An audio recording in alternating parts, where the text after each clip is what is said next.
സിനിമയ്ക്ക് അമൂല്യ സംഭാവനകൾ നൽകിയ എക്കാലത്തെ മികച്ച സംവിധായകന് ബഹുമുഖ പ്രതിഭയുമായ സത്യജിത്രയെ കുറിച്ചാണ് കിനോടെക്കിന്റെ ഈ വീഡിയോ.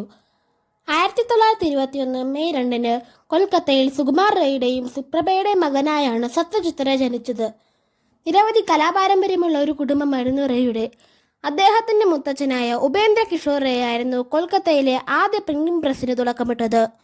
മുത്തച്ഛന്റെ മരണത്തോടെ സത്യജിത്രയുടെ അച്ഛൻ പ്രിന്റിംഗ് പ്രസ് ഏറ്റെടുത്ത് നടത്തി. റേയ്ക്ക് 2 വയസ്സായപ്പോൾ തന്നെ കൊടുത്ത ജ്വരപ്പനി മൂലം സുകുമാർ റേ മരണമടഞ്ഞു. അതോടെ കുടുംബം വൻ സാമ്പത്തിക പ്രതിസന്ധിയിലായി. ഭർത്താവിന്റെ വീട്ടിലെ സ്ഥിതികൾ ദിവസം തോറും മോശമായതോടെ സുപ്രഭ റേ മകനെയും കൂട്ടി ഇളയ സഹോദരന്റെ കൂടെ താമസിക്കാൻ തുടങ്ങി. തുന്നൽ ജോലികൾ ചെയ്തും കുട്ടികൾക്ക് ട്യൂഷൻ എടുത്തും സുപ്രഭ സഹോദരനെ സഹായിച്ചു. സ്കൂൾ പഠനകാലത്തും കോളേജ് പഠനകാലത്തും റേയുടെ ശ്രദ്ധ മുഴുവൻ സംഗീതത്തിലായിരുന്നു. സംഗീതം പോലെ തന്നെ റേയ്ക്ക് ഇഷ്ടമായിരുന്നു സിനിമയും. ബിരുദത്തിനു ശേഷം ശാന്തിനികേതത്തിലെ വിശ്വഭാരതി സർവകലാശാലയിൽ ചിത്രകല പഠിക്കാൻ റേ ചേർന്നു. 5 വർഷം നീളുന്ന ഡിപ്ലോമ കോഴ്സായിരുന്നു അത്. അവിടെ പഠിച്ച നാളുകൾ റേയുടെ ജീവിതം മാറ്റിമറിച്ചു. എങ്കിലും അവിടെ നിൽക്കാൻ അദ്ദേഹത്തിന് താല്പര്യമുണ്ടായിരുന്നില്ല. പുതിയ സിനിമകൾ കാണാൻ ശാന്തിനികേതത്തിൽ അവസരമുണ്ടായിരുന്നില്ല എന്നതാണ് അതിലൊരു കാരണം. 5 വർഷത്തെ ഡിപ്ലോമ കോഴ്സ് പാതയിൽ അവസാനിപ്പിച്ചു റേ കൊൽക്കത്തയിലേക്ക് മടങ്ങി. കൊൽക്കത്തയിൽ തിരിച്ചെത്തിയ റേയ്ക്ക് ഒരു ജോലി ആവശ്യമായിരുന്നു. പരസ്യ ഏജൻസിയിൽ ജോലിക്ക് ശ്രമിക്കാമെന്ന് കരുതിയിരിക്കുമ്പോഴാണ് ആകർഷകമായ ചില പത്രപരസ്യങ്ങൾ അദ്ദേഹത്തിന്റെ ശ്രദ്ധയിൽപ്പെട്ടത്. DJ കെയ്മർ ആൻഡ് കമ്പനി എന്ന ബ്രിട്ടീഷ് ഏജൻസിയായിരുന്നു ആ പരസ്യങ്ങൾ ചെയ്തത്. കമ്പനിയുടെ കൊൽക്കത്തയിലെ മാനേജറായ DK ഗുപ്ത റേയ്ക്ക് അടുത്തറിയാവുന്ന ഒരാളുടെ സഹോദരനായിരുന്നു. തന്റെ വരകളുമായി റേ അദ്ദേഹത്തെ കാണാൻ പോയി. അതെല്ലാം നോക്കിയ ശേഷം ഒരു സാങ്കല്പിക ഉൽപ്പന്നത്തിനായി 6 പരസ്യങ്ങൾ തയ്യാറാക്കാൻ ഗുപ്ത റേയോട് ആവശ്യപ്പെട്ടു. ഒരു സുഗന്ധദ്രവ്യത്തിനായുള്ള പരസ്യങ്ങളാണ് റേ ചെയ്തത്. അതുകൊണ്ട് തൃപ്തനായ ഗുപ്ത അദ്ദേഹത്തെ മാനേജിംഗ് ഡയറക്ടർ ബ്രൂമിന് പരിചയപ്പെടുത്തി.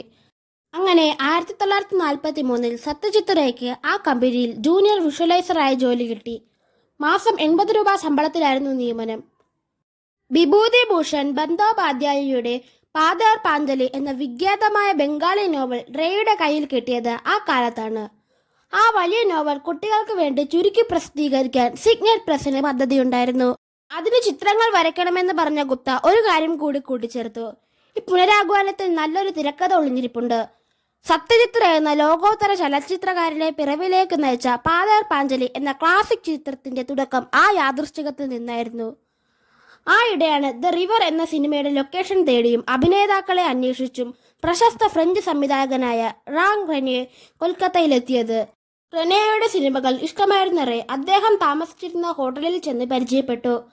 ആഴ്ചയുടെ അവസാനമുള്ള അവധി ദിവസങ്ങളിൽ ലൊക്കേഷനുകൾ തേടിയുള്ള യാത്രകളിൽ റേയും റെനെയുടെ കൂടെ കൂടി. സിനിമയെക്കുറിച്ച് സാങ്കേതികവും കലാപരവുമായ ഒരുപാട് കാര്യങ്ങൾ റാങ് റേയോട് സംസാരിച്ചു. ആയിടെയാണ് റേയ്ക്ക് ജോലിക്കാര്യത്തിനായി ലണ്ടനിലേക്ക് കപ്പൽ കയറേണ്ടി വന്നത്. റേയുടെ ഭാര്യ ബിജോയയും ഒപ്പമുണ്ടായിരുന്നു. കപ്പലിൽ ചിലവഴിച്ച ദിവസങ്ങൾ അദ്ദേഹം പാതേർ പാഞ്ചലി സിനിമയാക്കുന്നതുമായി ബന്ധപ്പെട്ട ആശയങ്ങൾ കുറിപ്പുകളും സ്കെച്ചുകളുമാക്കി. കുറച്ചു നാളുകൾക്ക് ശേഷം റേ തിരിച്ചു നാട്ടിലേക്ക് മടങ്ങി. ലണ്ടനിൽ നിന്ന് തിരിച്ചെത്തിയ റേ സാമ്പത്തിക പ്രതിസന്ധികൾ ഉൾപ്പെടെ നിരവധി പ്രശ്നങ്ങൾ മറികടന്ന് പാതേർ പാഞ്ചലി സിനിമയാക്കി. 1955 ഒക്ടോബറിൽ സത്യജിത്ത് റേയുടെ ആദ്യ സിനിമയായ പാതേർ പാഞ്ചലി തിയേറ്ററുകളിലെത്തി. സിനിമ വൻ വിജയമായതോടെ റേ വീണ്ടും ധാരാളം സിനിമകൾ സംവിധാനം ചെയ്തു. അതിൽ മിക്കതും സൂപ്പർ ഹിറ്റായിരുന്നു.